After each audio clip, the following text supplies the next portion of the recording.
எங்க ரெண்டு பேரும் முஸ்தபா மாதிரி ஒன்னா கிளம்பிட்டீங்க? புதுசா வீடு எடுத்துருக்கீங்க கேள்விப்பட்டேன். ஆமா தம்பி, அந்த கேரேஜ்ல நாங்க தங்குறது அஞ்சலிக்கு பிடிக்கல. அதான் அஞ்சலியே வீடு எடுத்து கொடுத்துருச்சு. நல்ல விஷயம் சார். அஞ்சலி நல்ல பொண்ணு, அந்த மாதிரி நல்ல விஷயம் எல்லாம் பண்ணும். நோ, இவ்வளவு தூரம் வந்துட்டீங்க, வாங்க வீட்டுல போய் சாப்பிட்டு போலாம். நான் தானே சமைப்பேன், இந்த ஆள் இல்ல, நம்பி வா. பாத்தீங்களா சார் நம்ம நிலைமைய? கல்யாணம் ஆயும் பேச்சுலராகவே இருக்கும். ஒரு காலத்துல ஃப்ரெண்ட்ஸோட பேச்சுலர் ரூம்ல உட்காந்து சாப்பிடுவான். இப்ப உங்க பொண்டாட்டி ஊர்ல இருக்கனால உங்க கூட பேச மாட்டேங்கிறாங்க. ஏன் பொண்டாட்டி ஊருக்குள்ள இருந்தே என் கூட பேச மாட்டேங்கிறாங்க. கல்யாணம் ஆகியும் பிரம்மச்சாரி. ச்சே, ஒரே குஷ்டம். இது கஷ்டம். தம்பி, அப்படி என்னாச்சு? அப்படி என்ன ஆச்சா? விடிய விடிய ராமாயணத்தை கேட்டுட்டு சீதைக்கு ராம சித்த பண்ற மாதிரி சொல்லிட்டு இருக்கீங்க. உங்களுக்கு தான் தெரியுமே, என் கூட பேசுறது இல்ல. அம்மா வீட்டுக்கு போயிட்டாங்க. தனி படுக, தனி சாப்பாடு, ஆள் தனி தனி தனி தனி தான். சரி, அதான் வீட்டுல யாராவது சமைச்சு போடுவாங்கல்ல. ஐயோ சார், என்னதான் வீட்டுல 1000 பேர் சமைச்சு போட்டலாம் பொண்டாட்டி கேட்டு சாப்பிடுற மாதிரி வருமா? அதுவும் சரிதான். ஆமா, நீங்க துளசியை சமாதானப்படுத்திருக்க வேண்டியதானே? சார், நான் பண்ணாம இருப்பேனா சார்? எல்லா முயற்சியும் பண்ணிட்டேன் சார். நல்லாவே இருக்கிறாங்க. என்ன பார்த்தோன்னே கடுக்கடுன்னு மூஞ்சி மாறிடுது. கண்ணா அப்படின்னா திட்டுறாங்க.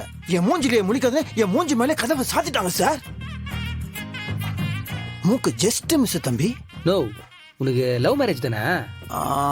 லவ் மேரேஜ்னு சொல்ல முடியாது, பட் ஆனால் மேரேஜுக்கு அப்புறம் லவ்னு சொல்லலாம். புரியலையே. முதல்ல ஒன் சைடா நான் மட்டும் லவ் பண்ணிட்டு இருந்தேன், ஒன் வேல. அதுக்கப்புறம் கல்யாணம் நடந்துச்சு. அதுக்கப்புறம் அவங்களும் என்ன லவ் பண்ணி 2 வேவா மாறிச்சு.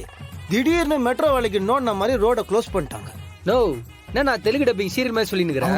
அதான் உங்களுக்குள்ள ஒரு லவ் வந்துச்சுல, அதை வச்சு தான் பண்ணிருக்கலாம்ல. அதை ட்ரை பண்ணலான்னு பார்த்தா தான் ஒரு தடியா எல்லா வேலையும் கெடுத்து இவ்வளவு பெரிய கல்லை போட்டு எல்லாத்தையும் நாசமாக்கிட்டானே. சரி தம்பி, இதுக்கு நீங்க என்ன முயற்சி பண்ணீங்க? நீங்க இவ்வளவு ஃபீல் பண்றதுக்கெல்லாம் ஒண்ணுமே இல்ல. புருஷன் பொண்டாட்டி சண்டையெல்லாம் ரொம்ப நாளைக்கு தாங்காத.